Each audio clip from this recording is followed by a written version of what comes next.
everybody, and welcome to World Talks. We're at the Warsaw Security Forum here in Warsaw, obviously, and I'm now joined by the fifth President of Georgia, Salome Zhorabishvili. Madam President, thank you so much for joining us today. Thank you.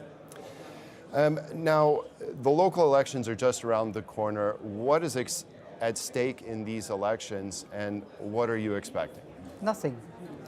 Nothing. Nothing is at stake, and nothing is to be expected, because those pseudo-elections are held after we've had last year's parliamentary elections, which, as we all know, were under very serious interference by Russia and very serious manipulation, both by local authorities and Russian technologies of different kind. A little bit what we have seen now in Moldova, and now our partners discovered that what we were saying was so completely true. And so the situation since then, since the parliamentary elections, has only deteriorated in terms of legislation and control, total control by the ruling party over the Electoral Commission and everything that you need for decent elections. So my advice to the political parties at the time when this discussion started was just to ignore the elections. Well, they started having discussion about whether participating or not. Finally, nobody practically is participating, and those that are participating are doing so under pressure of the authorities. Two of the leaders of the parties that is participating have been in jail, and they have been released essentially in order to participate. So nothing to expect, but much to expect from the protest on the streets, because people are going to protest this parody of elections and reiterate that they want a change of regime, they want new elections, new democratic elections in which we can decently fight and hope to see the voice of the Georgian people to be reflected. The protesters are still calling for another round of parliamentary elections.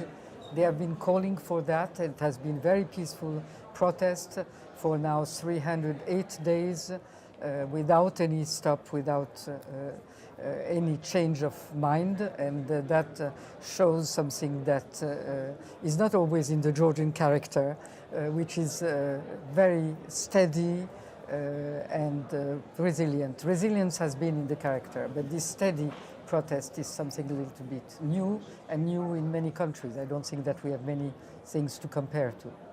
Do you think that these protests are going to gain speed? Are they going to become bigger than they've been over the summer and the previous months? That's what I expect. And especially we have this date of the 4th of October that has been set for major protest, but we have also other dates that are coming. It's the date of the last year's elections on the 28th of September, and then we have this, what started really this peaceful and relentless protest, and it was a declaration of the Prime Minister to turn our back on Europe and turn 180 degrees towards the old occupier and today's occupier, Russia. Yes. Now, there are attempts of the opposition to ban the opposition, political parties.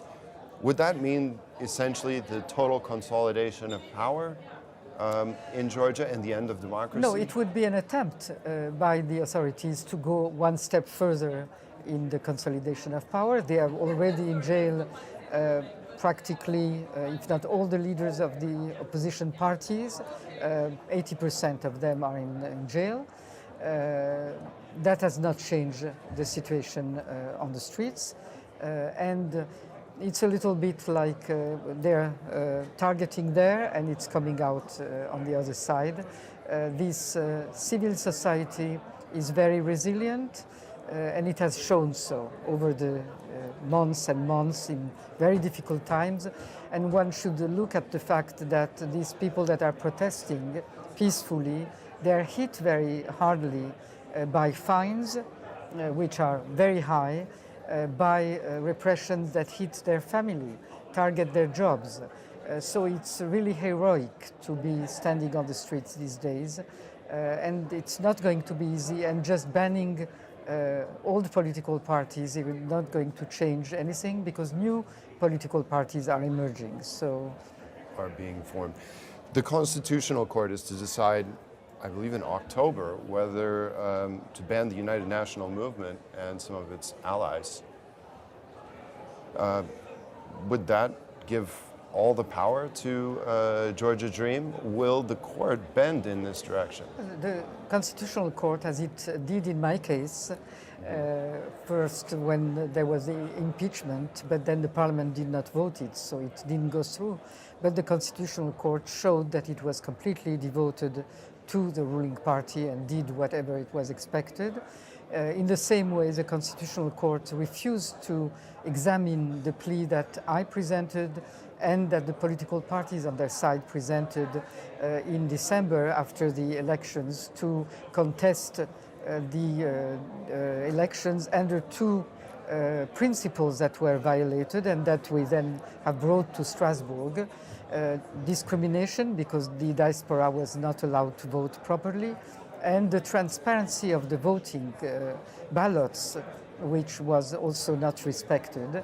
And the Constitutional Court did not even examine the pleas, which shows the level of difference that they have to the decisions of the ruling party.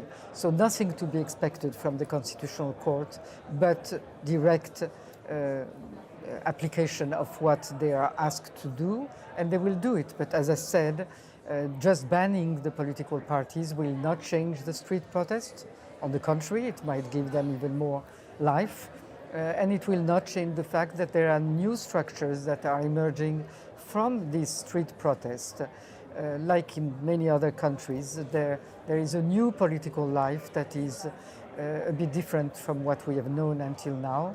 And that is really adding to the liveliness of this protest movement. Certainly. Now, final question. Many in Europe say that this is an internal Georgian struggle, but is there anything that the European Union can do? Well, first of all, it's not an internal political crisis and it's not an internal issue. It is Russia testing in Georgia its new hybrid war.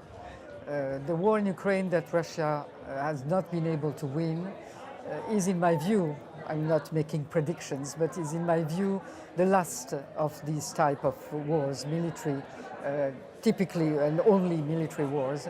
We are entering a new phase, which is a phase of hybrid wars, and in which, as it was the case in 2008 and in 1993, Georgia is again the testing ground for Russia.